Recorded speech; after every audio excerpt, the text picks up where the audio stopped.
Welcome back to sqadia.com. Let us dive into the topic of drug-receptor interactions. The tissues in the body have only a few basic responses when exposed to agonists, for an example, muscle contraction, glandular secretion.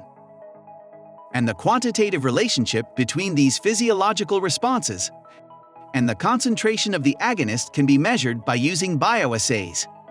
The first part of the drug-receptor interaction, which is the binding of drug to receptor, can be studied in isolation using binding assays.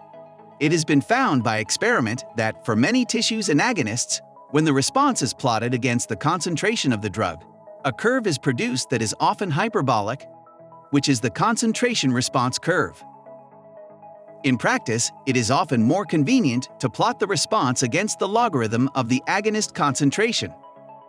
That is the log concentration response curve.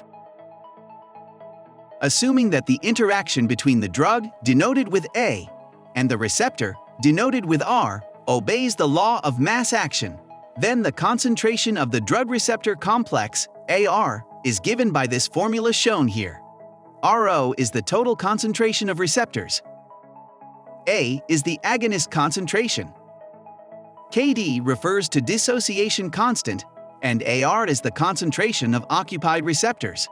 As this is the equation for a hyperbola, the shape of the dose-response curve is explained if the response is directly proportional to AR.